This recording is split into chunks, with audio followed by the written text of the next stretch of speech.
and welcome back to Singly Loving. I'm Kate. If you're new here, that's exciting. Thanks for watching this. I am doing right now a series on common reactions I get from people when I tell them that I am a single foster parent. So I just want to start out by saying that this series is not meant to make anybody feel bad.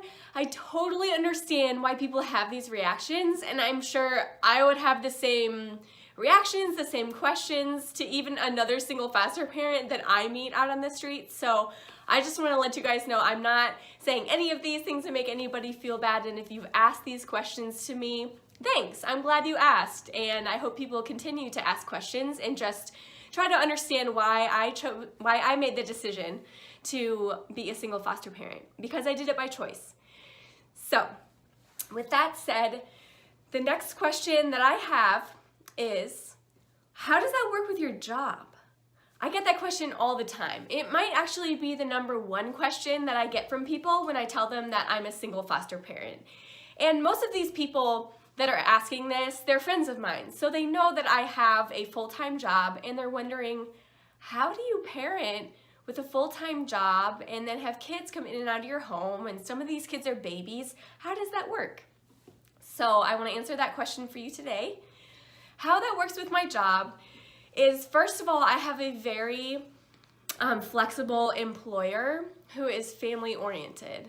And so I understand that not everybody who's single would even have the opportunity to become a single foster parent, because you need to work, because you need to make money to support yourself, and not everybody has a job that allows them to do that, and that's okay. But fortunately, one of the factors that I considered before I became a foster parent was, would it work out with my work? And so I had many conversations with my boss, my mentor, people in HR, just trying to figure out if this is something that is even possible to do with my work.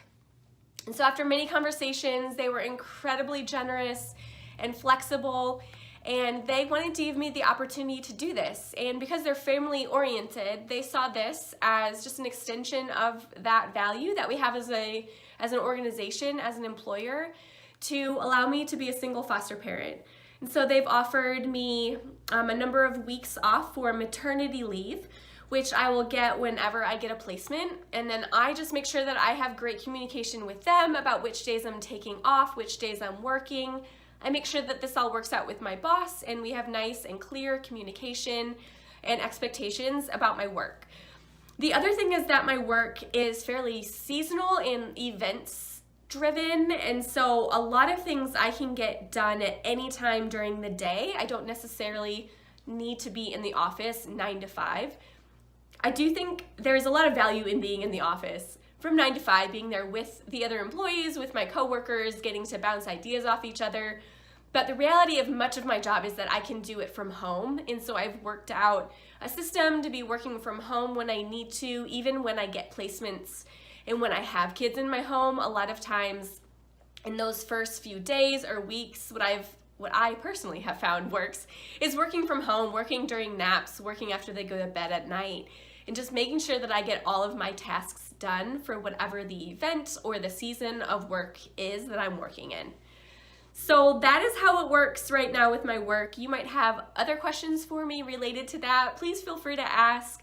I know it's a little bit different, it's a little bit confusing, and it's not everybody's situation, but it's my situation. And so I'm so thankful that I have an employer that cares about foster kids and cares about family and cares about my personal development as an employee and me doing the things that I dream of doing in my life. So really thankful for that, and thankful that it's meant that I've been able to be a single foster parent.